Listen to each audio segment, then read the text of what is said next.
بسم اللہ الرحمن الرحیم۔ عزت نفس کے بارے میں آج بات کریں گے کہ ہم کس طرح جانے انجانے میں لوگوں کو تکلیف پہنچاتے ہیں، ان کی عزت نفس پر وار کرتے ہیں۔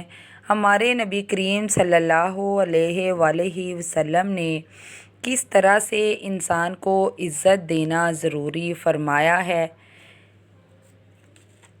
چینل پر نئے ہیں تو سبسکرائب کریں۔ عزت نفس تو ہر کسی کی ہی ہوتی ہے۔ پیسے سے زیادہ انسان کو عزت کی ضرورت ہوتی ہے۔ عزت کی طلب کوئی غلط چیز یا ناجائز چیز نہیں ہے، کیونکہ یہ انسانی ضرورت ہے۔ مال و دولت بھی ضروری ہے انسانی زندگی کے لیے، اس لیے اس کی طلب بھی غلط نہیں ہے، کیونکہ یہ بھی انسان کی ضرورت کے لیے ضروری ہے۔ جب یہ دونوں چیزیں حد میں رہیں تو یہ ٹھیک ہیں، لیکن یہ دونوں چیزیں اگر عزت اور مال و دولت حد سے بڑھ جائیں تو پھر یہ نقصان دہ ہوتے ہیں۔ کہیں یہ عزت اور دولت حد سے بڑھ کر تکبر بن جاتا ہے، کہیں غرور بن جاتا ہے، کہیں ظلم اور زیادتی بن جاتا ہے۔ حدود کے اندر ہی یہ دونوں چیزیں بہت صحیح ہیں۔ مسلمانوں کو عزت دینا کتنا ضروری ہے، ہم یہ اپنے نبی کی حدیث میں جانتے ہیں۔ ہمارے نبی صلی اللہ علیہ وآلہ وسلم نے فرمایا، 1 روپے جتنا سود کھانا 36 دفعہ بدکاری کرنے کے برابر ہے، اس کا اتنا بڑا گناہ ہے۔ یہ کہہ کر آپ صلی اللہ علیہ وآلہ وسلم نے فرمایا، کیا میں تمہیں بتاؤں کہ سود کیا ہے؟ تو یہ آپ نے فرمایا کہ مسلمان کو بے عزت کرنا سب سے بڑا سود ہے۔ مسلمانوں کو بے عزت کرنا اللہ تعالیٰ کے نزدیک گناہ کبیرہ ہے۔ ہم کیا کرتے ہیں؟ جس کو خود سے کمزور سمجھتے ہیں، اس کو حقارت سے دیکھتے ہیں، اس کے ساتھ حقیر رویہ رکھتے ہیں، اس کو اپنی ہر بات سے محسوس کرواتے ہیں کہ تو ہم سے درجے میں حقیر ہے، تیری ہمارے نزدیک کوئی عزت نہیں۔ اسلام میں اس چیز سے سخت منع فرمایا ہے۔ دوسروں کو عزت دینے سے ہماری عزت میں کمی نہیں آتی۔ ہم یہاں سوچتے ہیں کہ اگر ہم فلاں کو بے عزت کریں گے تو پھر وہ ہماری بے عزتی سے مرعوب ہو کر ہماری عزت کرے گا۔ یہ ہم بہت ہی غلط سوچتے ہیں، کیونکہ دوسروں کی عزت نفس پر وار کرنا ہماری عزت کے لیے بہت ہی خطرناک ہے، سامنے والے کے دل سے ہماری عزت کو بالکل ہی ختم کر دیتا ہے۔ اور کچھ لوگ بے عزتی کو بہت ہی صبر سے برداشت کر جاتے ہیں۔ جو برداشت اور صبر سے کام لیتے ہیں، ان کے لیے اللہ تعالیٰ نے بہت بڑا اجر رکھا ہے۔ قیامت کے دن اللہ تعالیٰ صبر والوں کو بلائیں گے اور فرشتوں سے کہیں گے کہ ان کو سلام کرو، تو فرشتے ان کو سلام کریں گے۔ صبر کرنے والے حیران ہو کر کہیں گے کہ یہ نوری مخلوق ہے، ہمیں سلام کیوں کر رہے ہیں؟ تو وہ کہیں گے، جو فلاں موقع پر آپ نے صبر کیا تھا، یہ اس پر اللہ تعالیٰ نے آپ کو انعام دیا ہے۔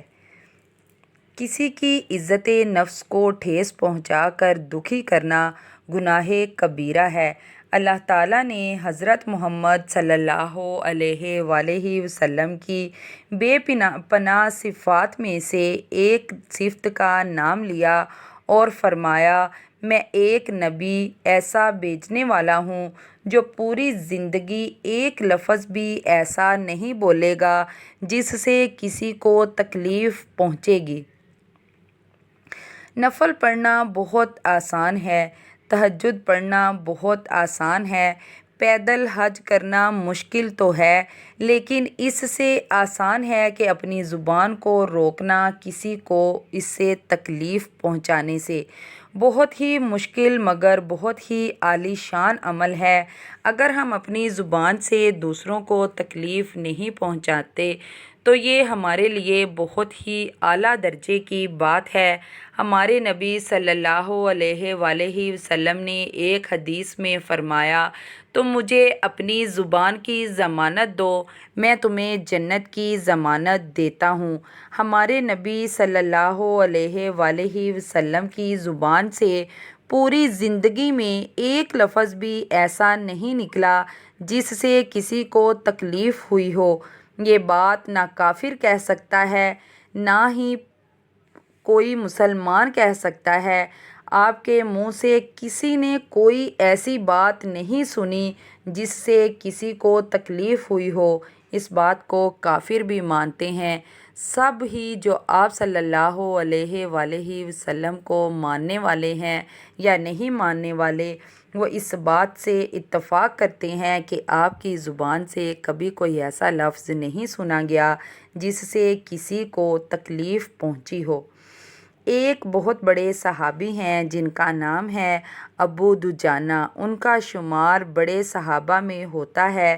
یہ زیادہ تر سفر میں نبی کے ساتھ ساتھ ہی رہے ہیں۔ وہ فرماتے ہیں کہ میرے پاس بخشش کا سب سے بڑا عمل ہے۔ تو سب نے پوچھا صحابی ہونا؟ تو آپ بولے نہیں۔